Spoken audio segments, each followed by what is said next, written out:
Hello, I'm Frank Sanders, Senior Technical Fellow at the Institute for Telecommunication Sciences, ITS. ITS is the Boulder, Colorado laboratory of the National Telecommunications and Information Administration, NTIA, in the U.S. Department of Commerce. It's a tremendous honor to have been invited to provide this plenary talk for the 2024 IEEE Radar Conference here in Denver.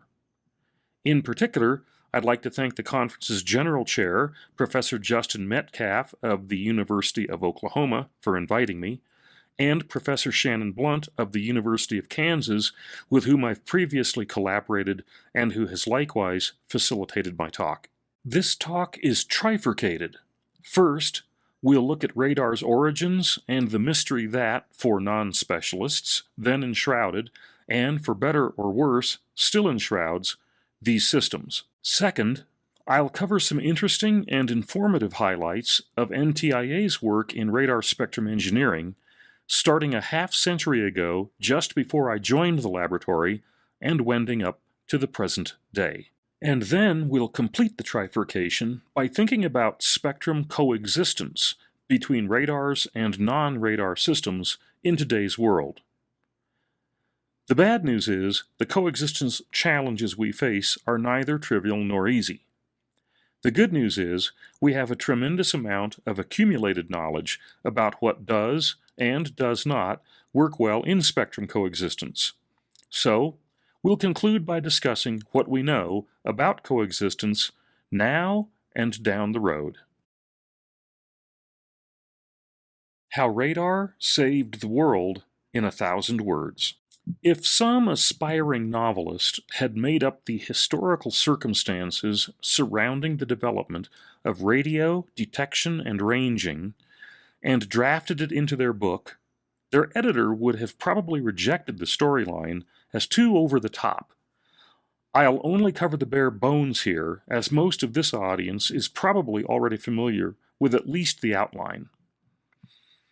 In the 1920s, some radio engineers had noted that radio broadcast waves were disturbed by large objects like ships in channels when those things moved past radio transmitter towers. The idea of using radio waves to detect the presence of objects in space floated around in various quarters. But it was in Britain that this vague concept got the most traction. I think this was not accidental. Aircraft technology development had moved at a phenomenal pace since the end of the First World War. WWII's theory of strategic bombing was widely read and admired in military circles.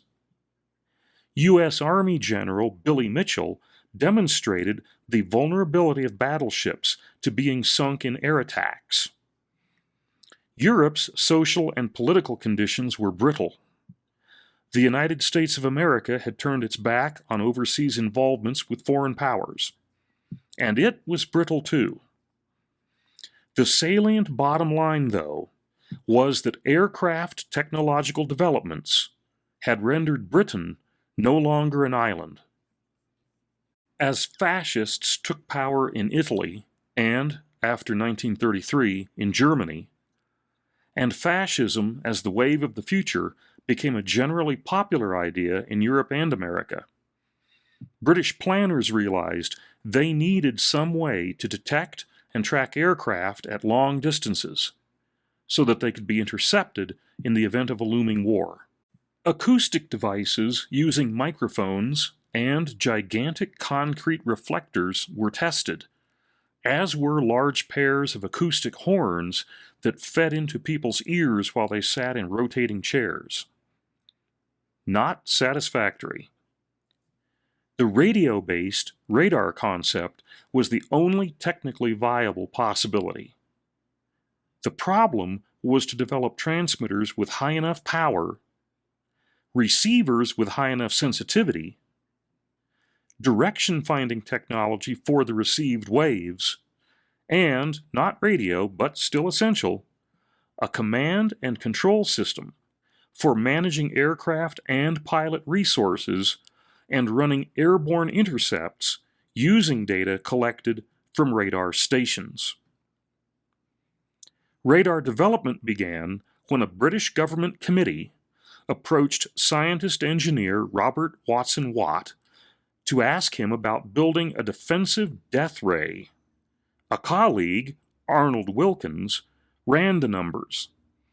He said a death ray would not be possible, but that it might be possible to get up enough radio power to detect aircraft echoes at a distance.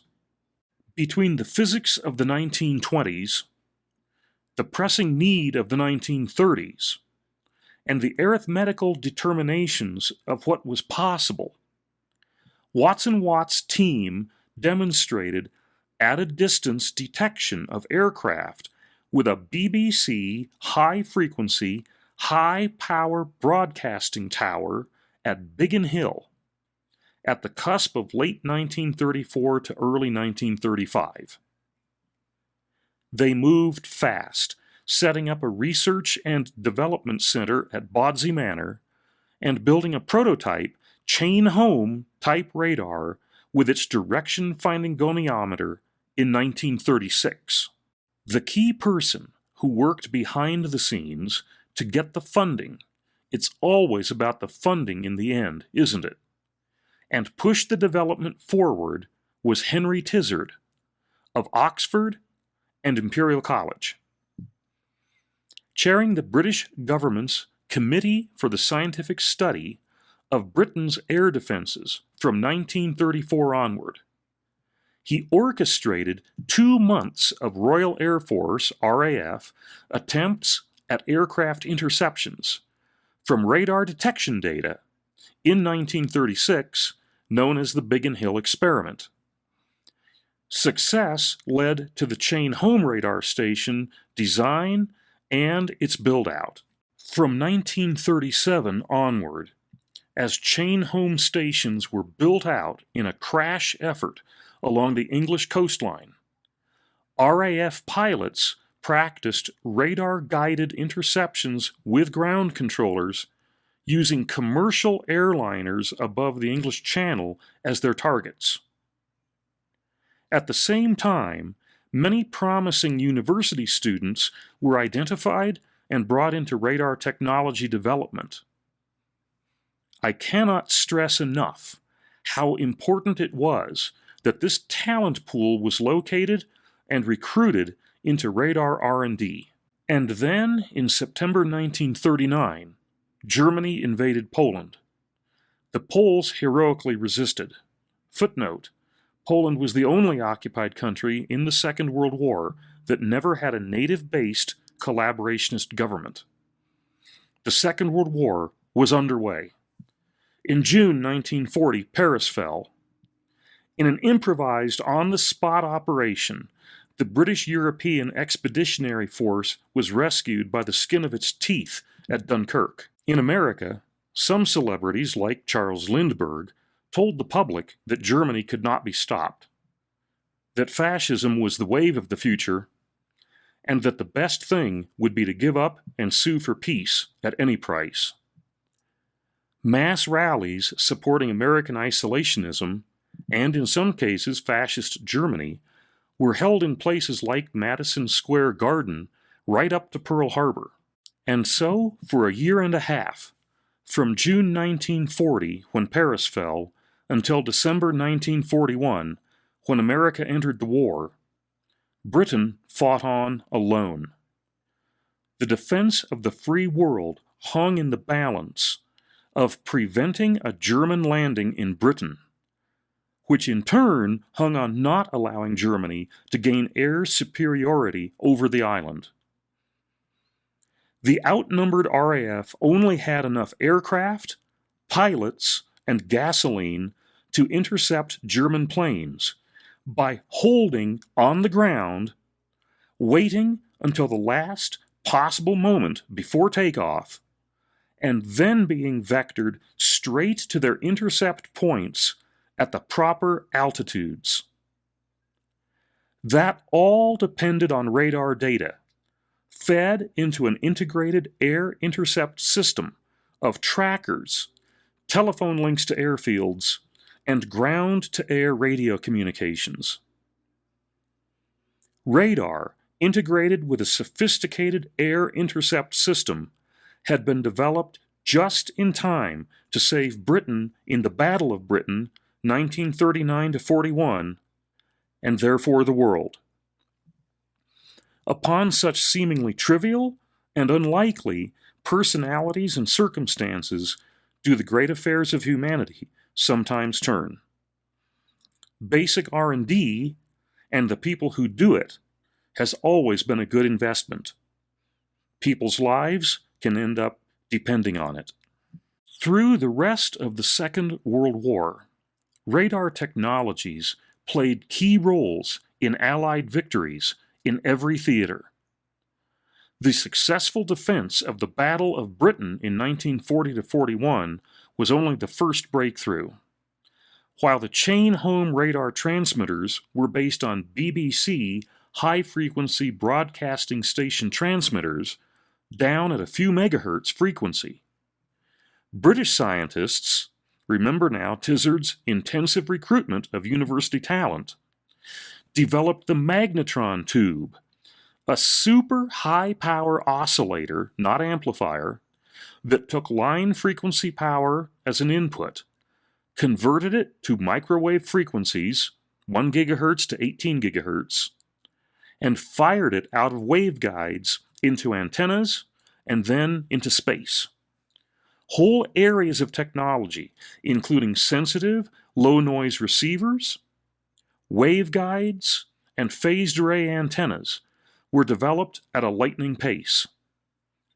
Radar was not a death ray. It was way better and more useful. With magnetrons, all things that could be radar were finally within reach.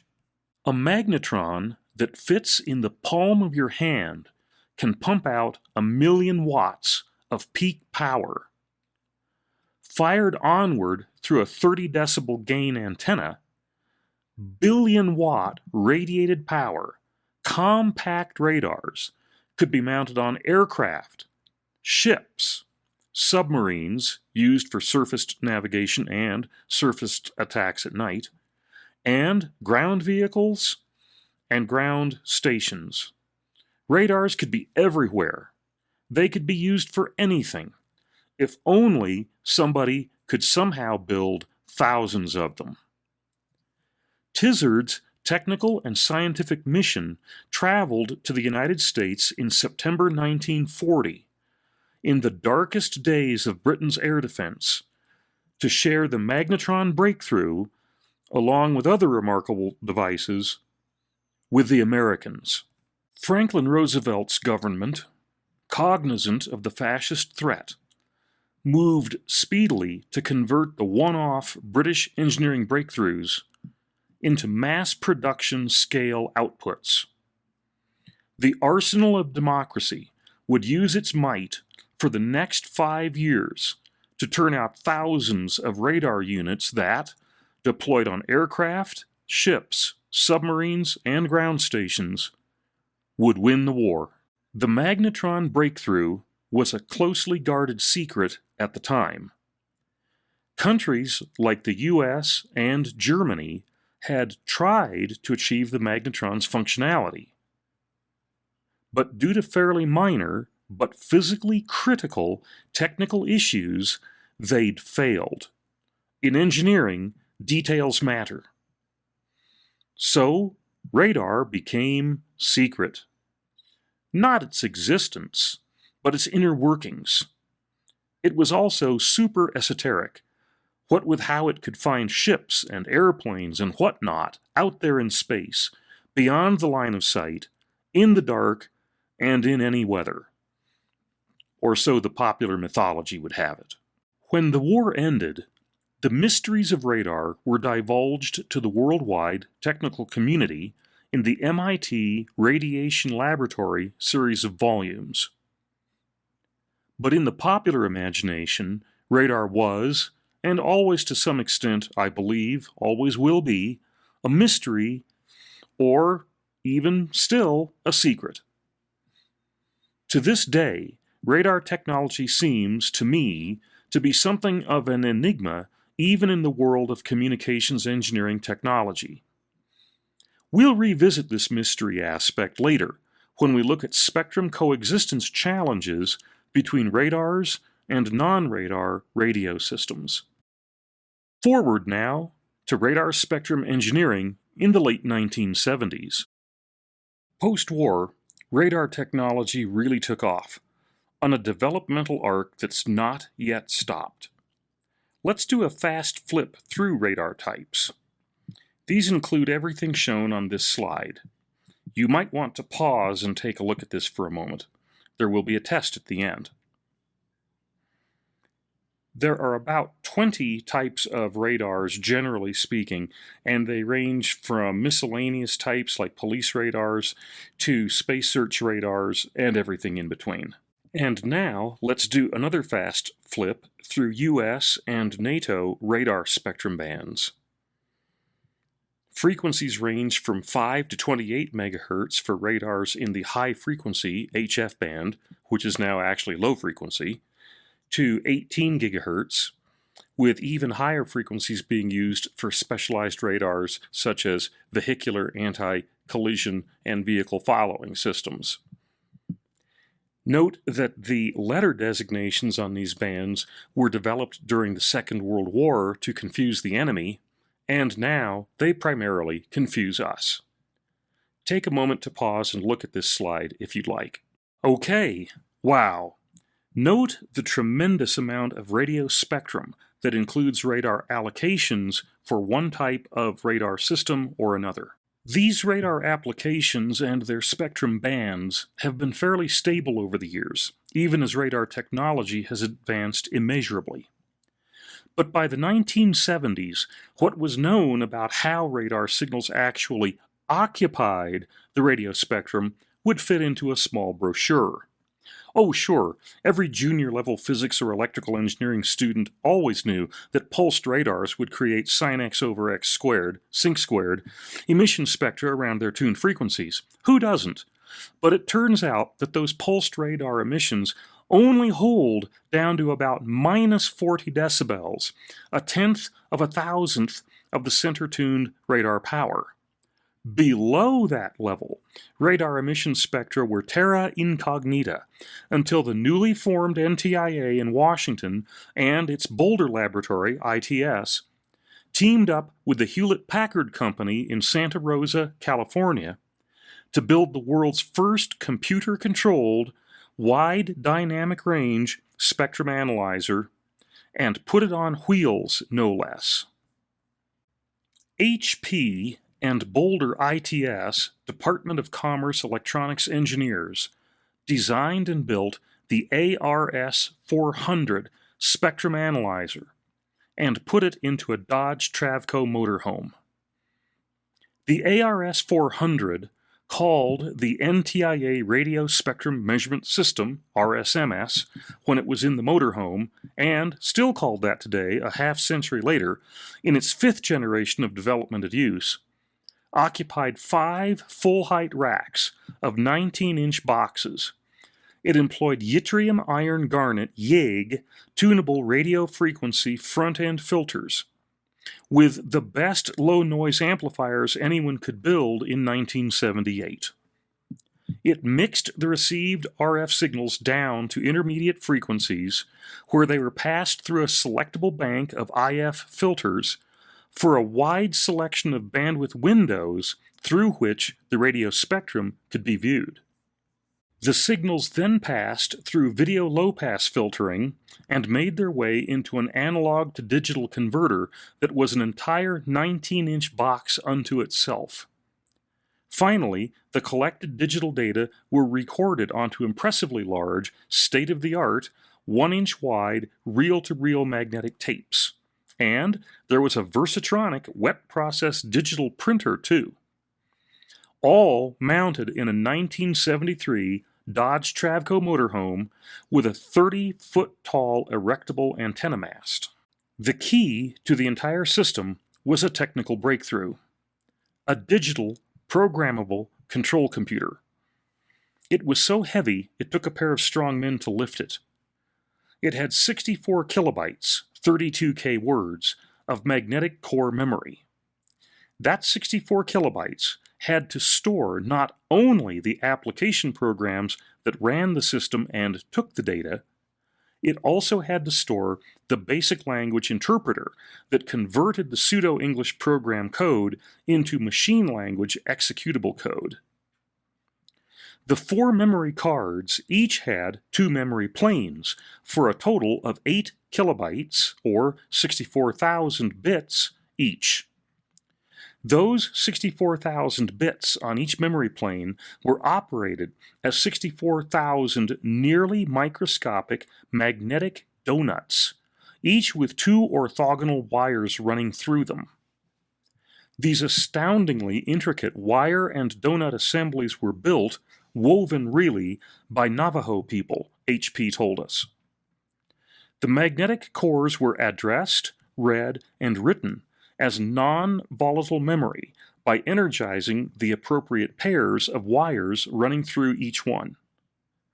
In that system, in those days, every bit counted, and there were no bits to spare in any application program. The computer had 16 bright, friendly lights on its front panel, numbered 0 to 15. Those lights flashed in real time with every line of executed code. If you needed to, you could stop the program execution and walk through the 16 bits as lights, one line at a time, while you debugged your code. I know because in 1979 I was picked up by the Radio Spectrum Occupancy Group, RSOG, which operated and maintained and periodically upgraded the RSMS. I was still a senior in high school in May of that year, 45 years ago. People mistake this as an internship, but that's not what it was. It was, in fact, a legacy of a conscious policy from the Kennedy administration to bring promising young talent into the federal government and develop it for the benefit of the nation. It was a program cut from the same cloth as Tizard's recruitment effort for radar technology some 3 decades earlier. As a junior fellow, I was a full-fledged federal employee with full federal rights and privileges. I was always delighted when, on travel orders at the age of 18, I would be confronted by rental car employees who would say that I was too young to rent a car, but who always had to relent when it was pointed out that their contract specified that they must rent a car to any federal employee on travel orders. Nobody ever asked me to get them any coffee. In turn, I was expected to perform as a fully functional engineer every summer and school holiday when I was at the lab. I was given an inestimable opportunity, which I hope we can still extend to young engineers and scientists and students today, to work at full performance level in research and development programs. Anyway, back to the RSMS. It was fitted out by its design team of NTIA, ITS, and HP engineers with a clever radar measurement algorithm that's never been beaten to this day. Instead of sweeping across a frequency range the way pretty much all analog spectrum analyzers worked, and in a digital form the way all digital FFT-based signal analyzers still work even today, the RSMS radar algorithm instead walked across the spectrum in fixed-sized frequency increments. This frequency stepping behavior was an adaptation to the fact that radars move their antenna beams through space while, in many cases, hopping or chirping their tuned frequencies. To see a radar, you need to look at it one frequency at a time through a selected bandwidth window. You can record its time domain behavior, which we do, at each frequency step, and you can pick off its peak power and so forth under a totally reproducible condition. That spectrum grew, and still grows today, one frequency step, often a megahertz, but it varies, at a time. The variable RF attenuator at the front end is gradually switched up, click, click, click, click, click, and then down, click, click, click, click, click, throughout the spectrum as it develops to track the instantaneous dynamic range of the system. Typically, by the way, the dynamic range is limited by either the IF log amp or else by the number of bits in the analog to digital converter. That stepping trick with dynamically tracking attenuation allows the typical 60 decibels of instantaneous dynamic range, then as now, it's never really improved in 50 or 60 years, to be extended by another 70 dB for a total achievable measurement dynamic range of up to 130 decibels, theoretically. Although an upper limit of 110 to 120 decibels is more typical, unless we can really get a truly large amount of power from a radar transmitter into our measurement system. Okay, so what did we do with this capability? We crisscrossed the US for years on end, and we still go out today, or bring radars to us at Table Mountain north of Boulder, measuring radiated radar emission spectra. And wow, did we get results. We nailed the differences between every type of power amplifier tube or circuit.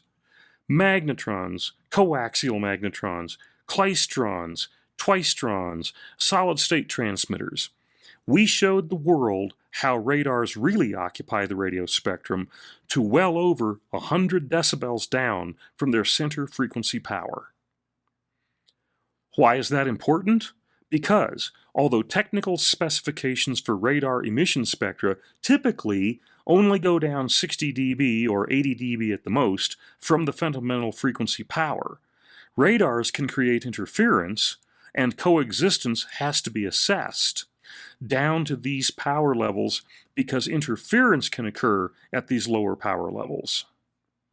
We've demonstrated our stepped frequency spectrum measurement approach for ITUR members from the UK, Germany, and France in the UK, and our technique is the specified, internationally preferred method for measuring radar emission spectra as described in detail in ITUR recommendation M.1177. Oh, and by the way, when it came time for people to panic about whether 5G base stations would interfere with radar altimeters, how did we measure the radiated 5G base station emission spectra at Table Mountain? With the stepped frequency radar measurement approach. Because although 5G is not a radar, the time domain duplexing TDD behavior of the 5G base station emissions with dynamically steered 5G radiation beams on multiple physical resource blocks every 180 kilohertz or whatever is exactly like the behavior of a radar. So, we step our way across the radiated 5G spectra just as if the base stations were radars. I cannot overstate the power of this method. This is hands down massively superior to trying to measure base station spectrum emissions on 64 separate hardlines from the complexly phased MIMO 64T, 64R transmitter modules, and then trying to flounder around summing the results with all of their phase complexities. The application of the radar measurement stepped frequency technique to 5G radiated spectra is a precise analog to the phenomenon of accidental pre-adaptation in evolutionary biology, where you are, say, a small bipedal feathered dinosaur that chases insects on a fast-running pace, and you pump your arms while you run, and you accidentally generate a flight stroke that lofts you airborne as you go. We were already pre-adapted to measure radiated 5G emission spectra back in 1979. We just didn't know it then. Why do it the hard way and not trust your results when you can do it the easy way and get reproducible, ironclad results? Now we're moving along to where we had, and still have, this great measurement capability. But radio spectrum engineering is not built from emission spectra alone. We weren't really in the radar measurement business. We were truly in the spectrum interference resolution business, which is really the spectrum coexistence business. So, we'd get called in to resolve all sorts of interference problems, as long as they involved federal government radio systems on at least one end, receiver or transmitter. We still do, by the way. We take the tough interference cases that aren't cracking or yielding to the usual methods or measures. My motto is, by the time people call us, they're usually desperate. Here are a couple of quick ones. Back in the early 1990s, there were widespread, severe interference events being reported by 4 GHz television receive-only TVRO Earth station downlinks coming from some source of radars. TVROs were, and are, used as cable TV distribution head ends. So these interference events were really causing economic hardship for cable TV operators. It took a couple of years before we became involved for TVRO operators to more or less figure out that radars were somehow involved in their interference problem. Actually, I did already have an inkling about what was happening, because when I was in a hotel room on a government trip earlier on, in a coastal area, I saw a weird herringbone, speckly pattern show up on the TV screen every 9.8 seconds. I timed the intervals with a stopwatch I carried for radar work. I measured the speckle spacing on the TV screen every 9.8 seconds with a ruler. Then, I used the television screen scan rate to compute the pulse repetition rate. When I saw the PRR along with the interval, I knew exactly that the interference was from a radar, and I knew which radar it was. But at that moment, I was just a bored guy in a hotel room who didn't know we were going to get this problem tossed at us in another few months. The radars in question were tuned hundreds of megahertz away from the TVRO band.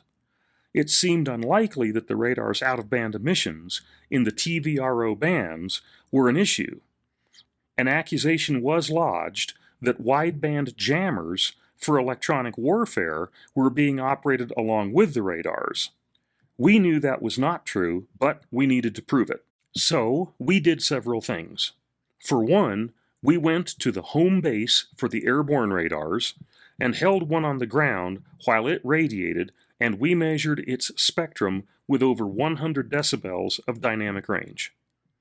It was tricky because the radar transmitter is normally cooled by ram air at 30,000 feet.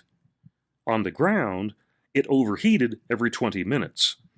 But the crew was patient, and eventually we nailed it. Indeed, the radar out-of-band emissions were more than 100 dB down in the TVRO band. To identify the actual interference mechanism, we bought a batch of TVRO Earth Station amplifiers and put them on a bench in Boulder. Then we hit them with simulated radar pulses.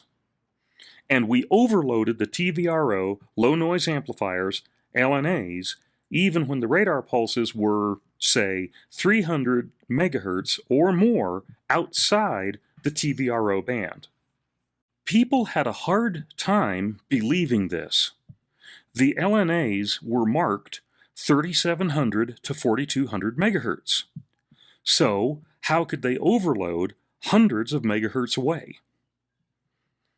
Well, because, of course, that was only their specified frequency range for a given amount of gain and noise figure. Nobody ever said they didn't function over wider frequency ranges. Indeed, they were based on gallium arsenide field effect transistor GaAsP chips, which are inherently very wideband. What the solution demanded, what the TVRO operators and pretty much everybody else had not gotten, was that a label on a package or an entry in a parts catalog wasn't a full description of what the component, the LNA, did. The solution was that the Earth Station receivers needed to have radio frequency, RF, bandpass filters installed ahead of their LNAs to limit them to only seeing the 3700 to 4200 megahertz part of the radio spectrum. And still, nobody believed us. So we did two more things. First, we went to station WGUF in Naples, Florida, where they got this interference on a frequent basis. We waited there until an interference event occurred.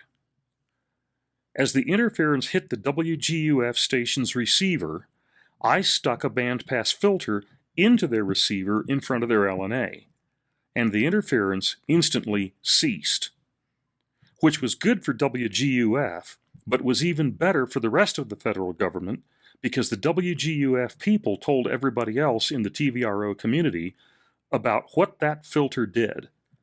That demonstration sold the solution to the entire community practically on the spot. It's always a people problem in the end, because the interference wasn't just a technical problem with a technical solution. It was also a people problem, first with the misunderstanding about the LNA labels, and then with the need to slay the mythology that there was a jammer associated with the radars. The second thing we did, and I cannot overstate the importance of doing this every time anyone is involved with and solves an interference problem, is that we published our work. We put it all into NTIA TR 94-313. Because to quote Dr. Strangelove about the doomsday weapon, it doesn't work if you don't tell anyone. Why didn't you tell the world, eh? Next up, the case of the microwave oven emission surprise. This was another interesting case where we again dealt with a popular mythology and again published our results. It was related to the first audio direct broadcasting satellite that was about to be orbited. The satellite, a vanguard of later orbital systems, was designed to operate in the industrial, scientific, and medical ISM band of 2400 to 2500 megahertz. The designers had inquired as to whether there was anything else of note already running in that band. They were told by some supposed experts, no, just microwave ovens, and they don't radiate anything measurable. So the satellite people built their system to run in the middle of the band, parenthesis, which is where everybody always tunes any radio apparently when given free rein to pick a frequency, any frequency, and paren. That was at 2450 megahertz. This came around to us in Boulder, and we talked with the Office of Spectrum Management, OSM, in Washington about it. The OSM people asked, famous last words, "Can you guys just take a quick look at that?" We purchased and set up some microwave ovens at our lab and looked at their emissions with our radar measurement system.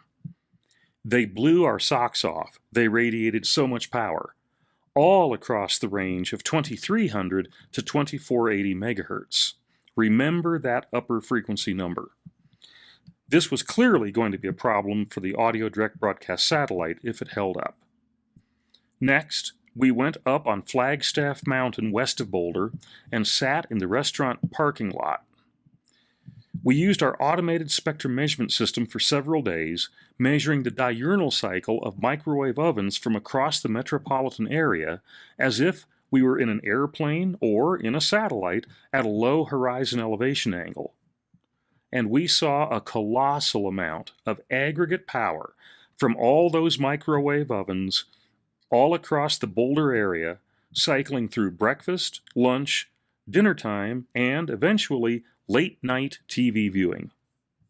We even ran our measurement system parked at the curb outside an apartment building in Boulder for a few days, automated, with an antenna aimed from our van into the side of the apartment building.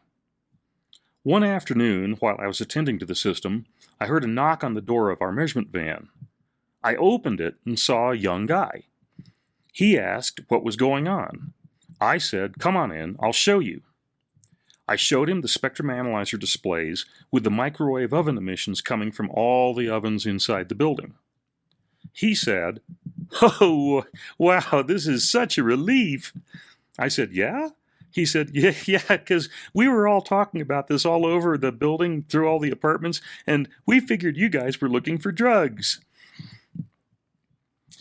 So, here's what happened in the aftermath. First, the DBS frequencies for the satellite were moved up to be above 2483 megahertz, where the microwave oven magnetrons don't radiate much power. Second, again, we published. Again, publishing is so important if you can get away with it. Not only does everybody benefit from what you've done, it's a permanent record of what you did to remind yourself years later of the details. Moving on to part 3 of our trifurcated talk. Radar allocations. Remember, allocations are allowances for band operations for classes of radio systems. Licenses or assignments are for individual transmitters. Are pretty large. We saw those currently allocated bands a little earlier. So, people see these big radar bands and ask, can't anything else operate in there? Well, the answer is sort of, but you've got to do the proper homework for your spectrum coexistence schemes. People, and I know this audience knows this, but a lot of people in the communications engineering community don't necessarily get this, need to stay aware of 2 crucially important things about radars. 1, they use super high radiated power levels, EIRPs, in their transmitter stages and antenna gains. And 2, they need to operate in quiet environments, limited, if at all possible, only by their own internally generated electron circuit noise, just a few decibels above the thermal background limit of Boltzmann's constant K, multiplied by the ambient temperature T. There are exceptions. HF radars have to operate in the Earth's naturally generated ionospheric noise. And solid-state transmitters do run at lower peak power with compensatingly longer pulses than tube-type radars, because in the end, you've got to get a certain minimum amount of total energy on a target. But let's stay with radar means massively high radiated transmitter power with the lowest possible amount of ambient noise in a super-sensitive receiver circuit. So, when we talk about coexistence between radars and communication systems, either in band or adjacent band, these 2 inescapable physical radar factors are the challenges in the equations. And this is where the people issues in general, and the radars as a mystery of technology issue in particular, come to the fore. Going first to the mystery factor, radar design principles, and often the technical outlines, if not the details, of specific radar systems are no longer any secret. Many details of even rather sensitive, in the security sense, radars are somewhat available if people are willing to make use of that most underappreciated of all resources, the stern but fair reference librarian. Careful literature searches can be very productive, but I don't see people necessarily taking advantage of their technical librarians. Plus, one needs to bring a knowledge of radar design principles, such as the interrelationships among pulse width, pulse repetition rate, radar antenna beam width, radar antenna beam scanning rate, radar receiver IF bandwidth or processing bandwidth, and so forth. I mean, here's the thing about radars.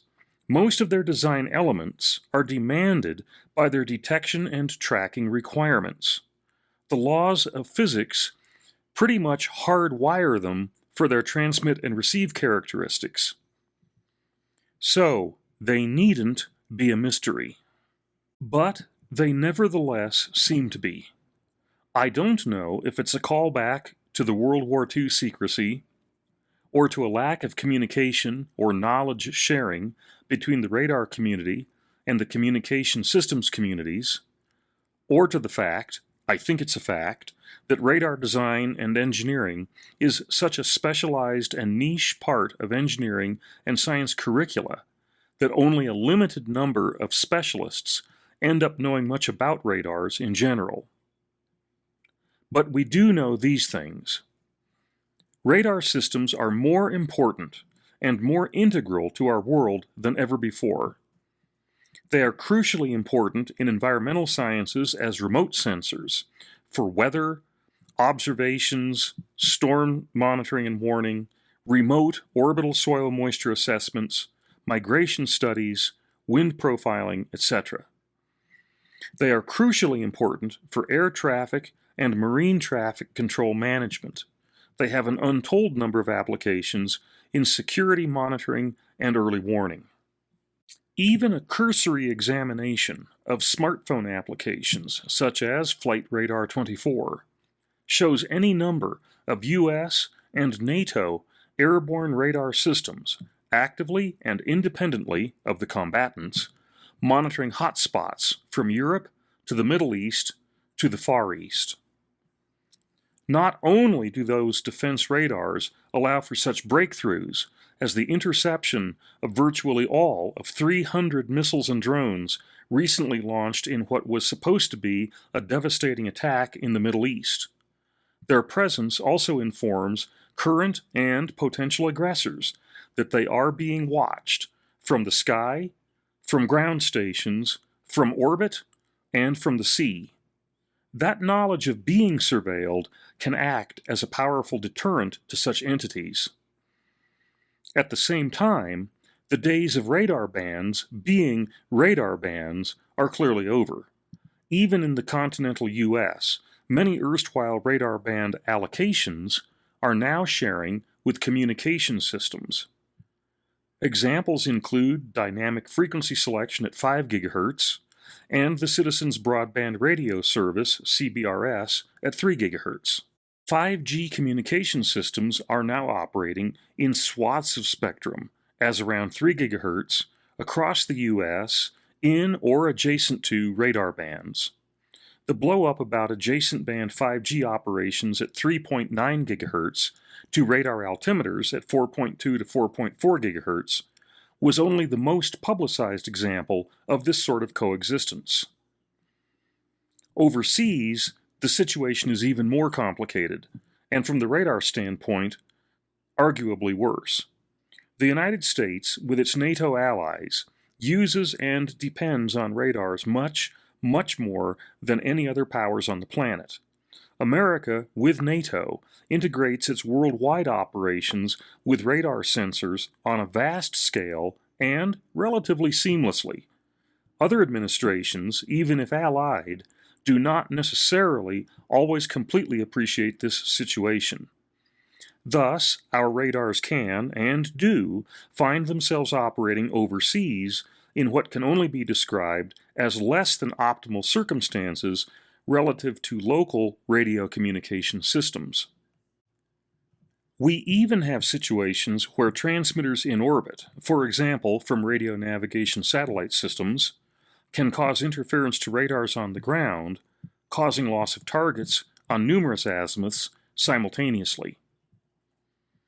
The upshot being that radars that need to have the quietest possible receive spectrum can, and do, find themselves competing with non-radar signals that can cause significant degradation to the radar operations. This trend toward more and more coexistence probably is here to stay because of the pressure to make more spectrum available for more communication systems than ever.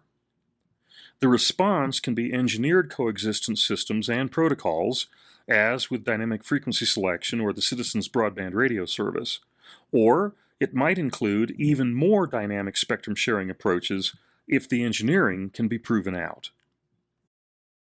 On balance, radar design engineers probably need to think more than they used to about what amount to electronic countermeasures, ECM, and even electronic countermeasures, ECCM, in radar designs. This would not be only in military and defense-related systems, as has historically been the case. This may well extend to design principles for pretty much all future radar designs. It's probably going to be a good practice in general to assume the day will come when, either domestically in the US or Europe under controlled conditions, or else in other parts of the world under non-controlled circumstances, that pretty much any radar might have to operate with what amounts to external noise sources on its own frequencies or on adjacent channel or adjacent band frequencies.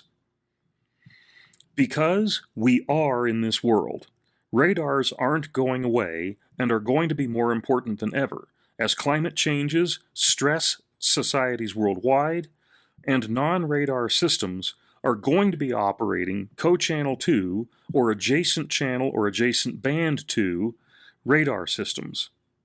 The frontier now is around 3 GHz, but the frequencies will move upward to 5 GHz and 9 GHz and beyond as time goes on. I could go on, but Professor Metcalf and the chairing committee have a radar conference to get on with. So I'll stop here with a heartfelt wish for a great conference here in Denver this week. Thank you all for your time, and good day for now. Until you, perhaps, ever become desperate and call us in Boulder to lend a hand with some compatibility or coexistence problem. Thank you.